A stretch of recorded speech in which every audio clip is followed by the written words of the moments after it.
আসসালামু আলাইকুম। প্রিয় দর্শক, অন্য মঞ্চের আলাপ চাইতে আপনাদের সকলকে আমন্ত্রণ জানাচ্ছি। বাংলাদেশে এখন একটি বিশৃঙ্খল পরিস্থিতি চলছে। পরিস্থিতিতে আমি বলতে চাই, আওয়ামী লীগ হচ্ছে বাংলাদেশের সবথেকে পুরাতন গণতান্ত্রিক এবং সবথেকে বড় দল।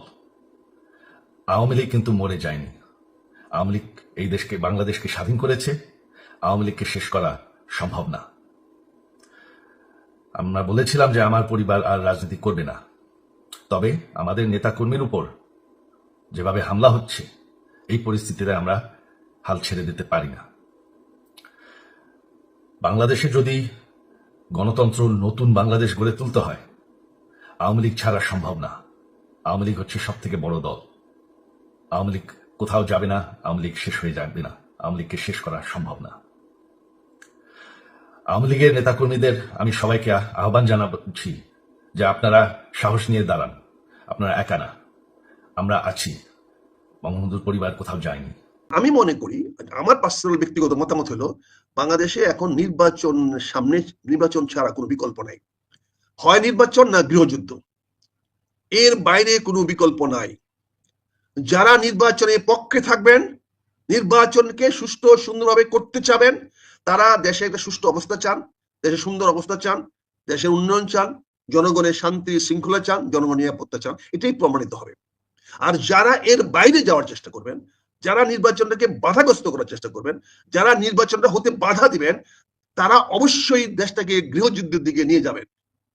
গৃহযুদ্ধের দিকে যদি নিয়ে যাওয়া হয়, তাহলে ফয়সালা গৃহযুদ্ধ করে হবে।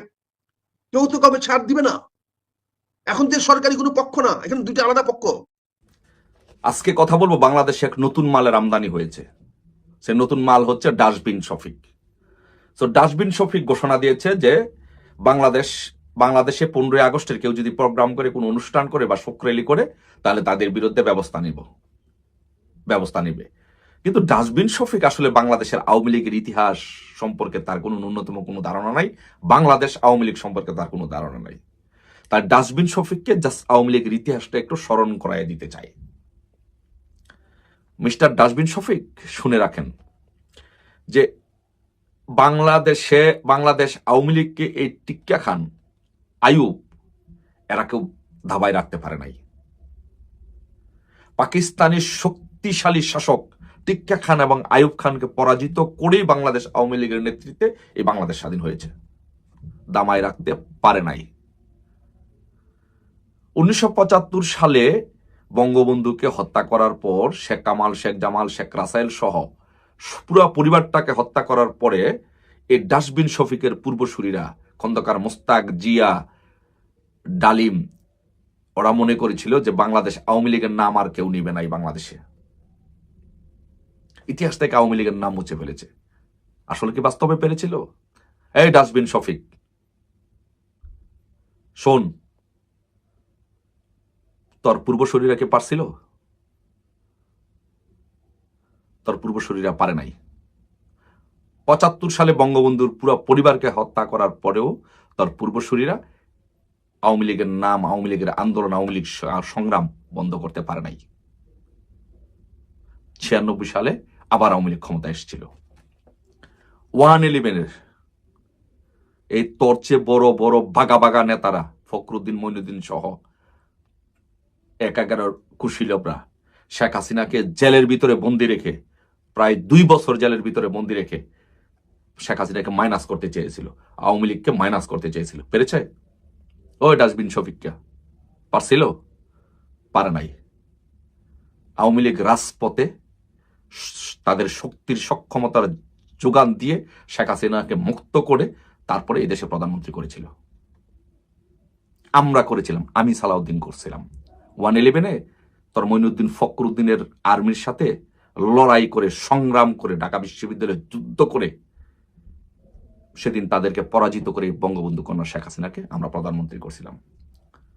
শুনে রাখ ডাস্টবিন শফিক, বাংলাদেশ আওয়ামী লীগের যেহেতু বঙ্গবন্ধু কন্যা শেখ হাসিনা জীবিত আছে, আবার এই বাংলাদেশে শেখ হাসিনা এই দেশের প্রধানমন্ত্রী হবে। আমরা আন্দোলন করে রক্ত জড়িয়ে, বুকের রক্ত জড়িয়ে শেখ হাসিনাকে আবার এই দেশে প্রধানমন্ত্রী করব। থামায় রাখতে পারবি না। 15ই আগস্টে, এই যে 15ই আগস্টে তুই ঘোষণা দিছস মিস্টার শফিক, ডাস্টবিন শফিক যে আওয়ামী লীগকে কোনো প্রোগ্রাম করতে দিবি না। 15ই আগস্টে আমরা আওয়ামী লীগ প্রোগ্রাম করব। 15ই আগস্ট আওয়ামী লীগ নতুন নতুন ডাইনামিক প্রোগ্রাম নিয়ে বাংলাদেশ আওয়ামী লীগ রাজপথে থাকবে, আমরা থাকব।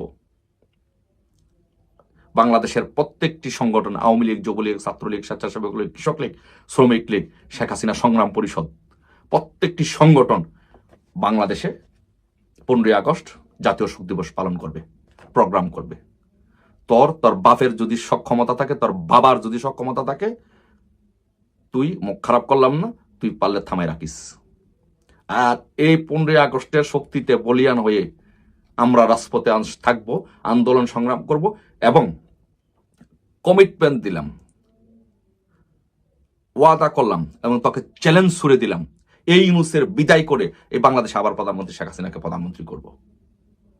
তোর আর তোর 14 গোষ্ঠীর তোর নাম নিশানা এই দেশে থাকবো না। আমরা ঠিকই থাকবো, আমরা রাজনীতি করব, বাংলাদেশ আওয়ামী লীগ থাকবে, বাংলাদেশ আওয়ামী লীগ রাজনীতি করবে, বাংলাদেশ আওয়ামী লীগ আবারও ঘুরে দাঁড়াবে, শেখ হাসিনা আবারও ইনশাল্লাহ প্রধানমন্ত্রী হবে।